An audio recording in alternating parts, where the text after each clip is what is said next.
नमस्कार दोस्तों, मैं सत्यम मिश्रा आप सभी का अपने यूट्यूब चैनल पे हार्दिक स्वागत करता हूं। और इस वीडियो में जो भी मैं चर्चा या जानकारी आप सभी के साथ शेयर करने वाला हूं वो सीटेट को लेके है। दोस्तों, सीटेट के बारे में महत्वपूर्ण जानकारी है जो आप सभी को जानना बहुत ज़्यादा ज़रूरी है। जो भी बच्चे सीटेट की तैयारी कर रहे हैं या सीटेट एग्ज़ाम में बैठना चाहते हैं, ठीक है, और ये ऐसी शिक्षक पात्रता परीक्षा होती है दोस्तों जिसको क्वालिफाई करने के बाद ही आप कुछ भर्तियाँ आती हैं, कुछ वैकेंसी निकलती है जिसमें आप अप्लाई कर सकते हैं। जैसे आपका DSSB हुआ, KVS हुआ, NBS हुआ, या आपके यहाँ सुपर टेट एग्ज़ाम होता है दोस्तों, आप उसमें बैठने के लिए सीटेट एग्ज़ाम क्वालिफाई होना ज़रूरी होता है। ठीक है, अगर आप सीटेट एग्ज़ाम क्वालिफाई कर लेते हैं तो आप इन सब परीक्षाओं में बैठ सकते हैं। तो सीटेट में बैठने के लिए दोस्तों क्या क्वालिफ़िकेशन होना चाहिए, क्या योग्यता होनी चाहिए, तभी आप सीटेट एग्ज़ाम में बैठ सकते हैं। तो सबसे पहले मैं आपको बता दूं, सीटेट की तरफ से दोस्तों दो पेपर कंडक्ट करवाया जाता है। ठीक है, एक पेपर आपका होता है 1 से लेकर 5 तक के लिए, और उसके अपर के लिए दोस्तों पेपर सेकंड होता है। तो पेपर फर्स्ट में दोस्तों वही बच्चे अप्लाई कर सकते हैं, वे छात्र अप्लाई कर सकते हैं जिन्होंने 12वीं पास कर लिया दोस्तों, 12 में उनका 50% हो, इसके अलावा उनके द्वारा कोई भी BTC या इस टाइप का कोर्स किया गया हो, ठीक है, तो उसमें कोर्स किया हो तो इसमें अप्लाई कर सकते हैं। सेकंड, क्या क्वालिफ़िकेशन होनी चाहिए? अगर आपने 12वीं में 45% अंक हासिल किए हैं और उसके बाद आपने DLED जो कोर्स है दोस्तों उसको आपने DLED में डिप्लोमा कर रखा है, तब भी आप इस फार्म को अप्लाई कर सकते हैं।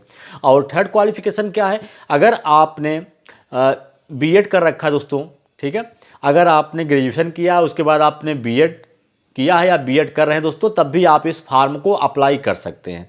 इसके अलावा पेपर तो रही पेपर फर्स्ट की बात कि पेपर फर्स्ट में अगर आप क्वालिफाई कर लेते हैं तो 1 से 5 तक के शिक्षक बनने के योग्य आप हो जाएंगे।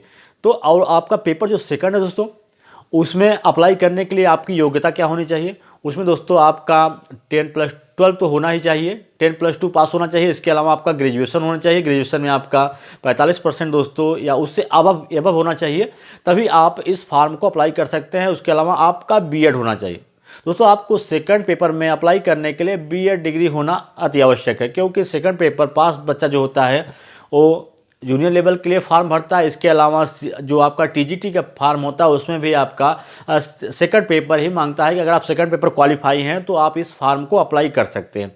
तो ये तो रही दोस्तों कि जिन बच्चों का अगर नंबर 40 या 45 से कम है 10+2 में, तो इस फार्म को अप्लाई नहीं कर सकते हैं। ठीक है, तो दोस्तों भूल जाएं कि शिक्षक भर्ती में शामिल होने के लिए या सीटेट एग्जाम में बैठने के लिए दोस्तों उनको एकदम मौका नहीं मिल पाएगा जिनका 45% से कम अंक है 10+2 में।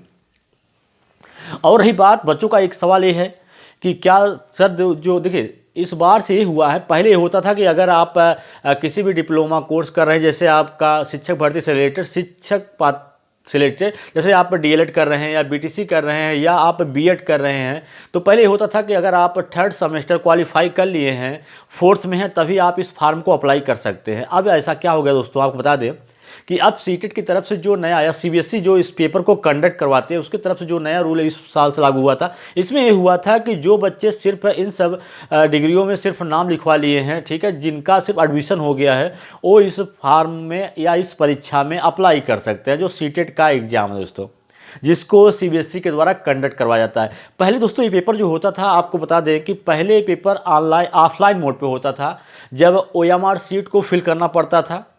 अब इस पेपर में दोस्तों काफ़ी चेंजेस किया गया है। ठीक है, अब इसमें दोस्तों ये हो गया है कि आपका जो पेपर है वो ऑनलाइन मोड पे होता है, और पेपर जो होता है कई शिफ्टों में चलता है दोस्तों, एक ही दिन में पेपर अब कंप्लीट नहीं होता। पहले जब ऑफलाइन होता था तो एक ही दिन में आपका सारा पेपर दोस्तों सभी बच्चों का एक ही दिन में ख़त्म हो जाता था। अब क्या हो गया है, अब दोस्तों कई शिफ्ट में और कई दिनों तक आपका पेपर चलता रहता है। तो दोस्तों ये तो रही आपकी बात कि कौन कौन इसमें अप्लाई कर सकता है, कौन अप्लाई नहीं कर पाएगा। और रही बात कि अगर दोस्तों आप इंतज़ार कर रहे हैं नेक्स्ट सीटेट का कि नेक्स्ट या अगला सीटेट एग्ज़ाम कब से होगा, तो मैं आपको बता दूं इसके बारे में दोस्तों कि नेक्स्ट सीटेट एग्ज़ाम आपका, क्योंकि मंत्रिमंडल से दोस्तों ये न्यूज़ मिला है कि जो आपका सीटेट एग्ज़ाम है पहले आपका सिर्फ एक बार होता था, लेकिन अब आपका सीटेट एग्ज़ाम साल भर में 2 बार कंडक्ट करवाया जाएगा। उसके लिए दोस्तों एक बार आपका जुलाई में होगा और सेकंड आपका जैसे आपका दिसंबर मंथ में होता आया है उस तरीके से होगा। और दोस्तों जो जुलाई मंथ में होने वाला है उसके लिए अब आपकी जो इंतज़ार की घड़ियां दोस्तों ख़त्म होने वाली हैं, क्योंकि आपका इसका नोटिफिकेशन जो है आपको इसी अप्रैल मंथ में दोस्तों इसका नोटिफिकेशन आपको सारी चीज़ें क्लियर हो जाएंगी इसी अप्रैल में। आपको धैर्य रखने की थोड़ा ज़रूरत है दोस्तों, क्योंकि इसी में सारा चीज़ क्लियर हो जाएगा कि क्या जो सीबीएसई है दोस्तों वही एग्ज़ाम कंडक्ट करवाएगी या एनटीए के द्वारा एग्ज़ाम कंडक्ट करवाया जाएगा। तो सारी चीज़ें आपका इसी अप्रैल मंथ में कंडक्ट होने वाली। अगर देखिए दोस्तों सीबीएसई इस एग्ज़ाम को कंडक्ट करवाता है तो उसमें सेम पैटर्न पे आपका एग्जाम होगा। अगर एनटीए ले लेती है दोस्तों, अगर नई संस्था है जो अगर वो एग्जाम कंडक्ट करवाती है तो ढेर सारे चेंजेज या परिवर्तन आपको देखने के लिए मिलेगा दोस्तों।